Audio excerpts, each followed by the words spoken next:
Assalamu alaikum. Welcome back another video. This is Najimuddin. I hope that you are well by the grace of Almighty Allah. I am also fine. আজকের এই ভিডিওতে আমরা কিছু important appropriate প্রিপোজিশনের ব্যবহার শিখব। চলুন শুরু করা যাক। He was confined has bad warning to illness. সে অসুস্থতার কারণে সে শয্যাগত ছিল।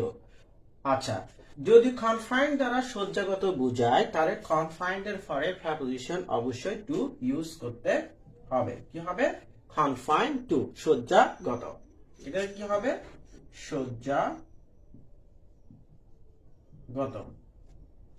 আচ্ছা, second, happiness consist dash contentment. আত্মতৃপ্তিতে সুখ নিহিত।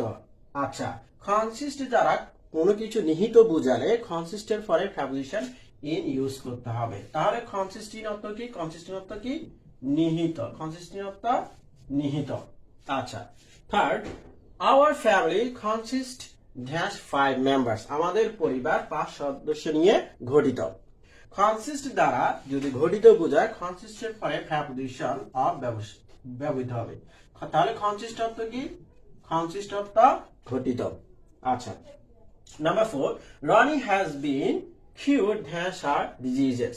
আচ্ছা, cured দ্বারা তাহলে রনি তার অসুস্থতা থেকে সুস্থতা লাভ করেছে, অর্থাৎ আরোগ্য লাভ করেছে। আচ্ছা, cured দ্বারা যখন সুস্থতা বোঝায় বা আরোগ্য লাভ করা বোঝায় বা ভালো হওয়া বোঝায়, cured এর পরে প্রিপোজিশন অবশ্যই কি ব্যবহার করতে হবে?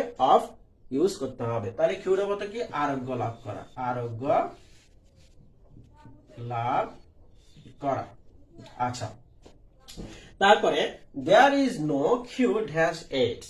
AIDS এর কোনো প্রতিষেধক নেই।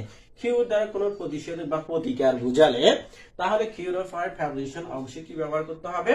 for, cure for, প্রতিকার বা প্রতিষেধক। আচ্ছা, 6, today's women don't want to be confined dash for walls. বর্তমানে মহিলারা চার দেয়ালে আবদ্ধ থাকতে চায় না।